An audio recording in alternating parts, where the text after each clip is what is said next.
I want you to build, and I want you to laugh. I want you to multiply. You're going to be here for a while, but I'm going to bless you in spite of it. And the more they afflict you, the more you ought to multiply. And God says, I built you to be able to survive, and I'm creating a testimony of what you can only do by my strength in spite of the difficulty of your circumstances. And I want you to realize this, that yes, it's difficult.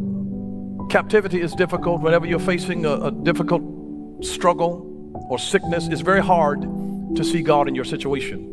If you're in a system that is unfair, it's very difficult to use. That's like, God, where are you? Why do you allow this? Why don't you come and strike everybody down? And why don't you fix it, Lord, tomorrow? No, fix it today. And we wonder, but yes, God is there. You'll see my hand. You'll see me still sustaining you. You'll see me still blessing you. You'll see me still caring for you. If you look for me wholeheartedly, you will find me.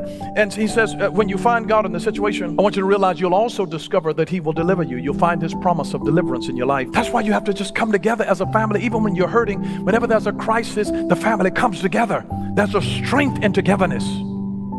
There's a strength in togetherness. There's a strength in togetherness. That's why we come together to worship God.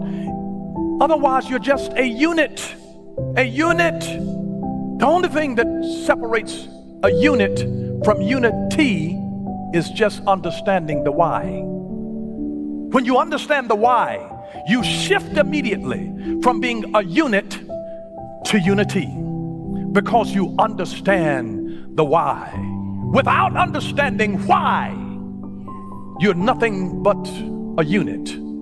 But when you understand the why, you come into unity, because purpose draws us into unity. Togetherness is always a factor of well-being, and that's why one of the first signs of mental illness is isolation from the family.